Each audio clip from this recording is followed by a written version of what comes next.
I am writing the stories that I wish someone had written for me when I was younger. And even though in my head I'm just telling a story, the power of having someone tell stories that have not been told as much, or in some cases at all, it's important for me to kind of remember just how necessary that is.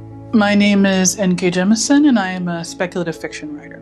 There's no specific things that feed into the creation of an idea. With The Broken Earth, it was partially me having a conversation at a NASA workshop, partially me having a fascination with pretty rocks. Also, it was in some ways inspired by the fact that at the time that I was doing the story, it was the summer in which Michael Brown was killed in Ferguson, and tanks rolled through the streets of a small American town threatening unarmed protesters, and it felt like Tiananmen Square. I was just kind of processing as I was writing. This is a society that hates us so much that just our voices are treated as a military threat.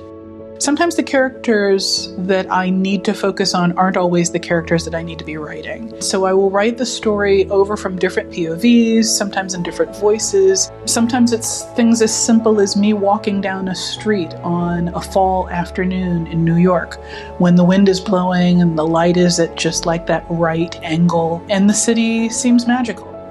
Once I've got an idea that I feel like has legs, then I start trying to figure out ways in which the story could cohere and come together, what the arc of the plot will be, what the arc of the characters will be.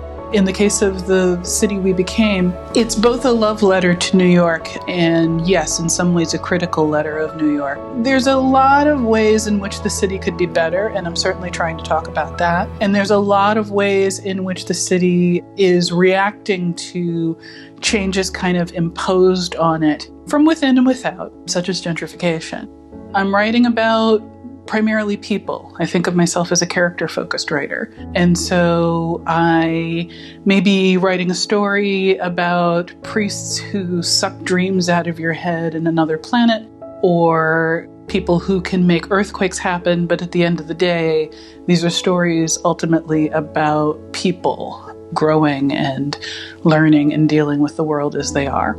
The Broken Earth is set on a world that isn't Earth, and on this world called The Stillness, the story follows a woman who is a mother, who on page 1, her son is murdered and she finds her child dead. Then she goes on a search for the child's father and her other daughter in order to try and figure out what exactly happened. As she does this, the biggest apocalypse of all time has just unfolded, and she has to track her family down across a landscape that is full of ash and death and fear. Marginalized people writing about marginalized lives is sometimes perceived as groundbreaking or challenging or threatening because we live in a world in which women and Black people are inherently politicized. And so the only way that we can get to the point where our lives are less politicized is to normalize them by just simply doing our best to tell our stories and telling our stories in interesting ways.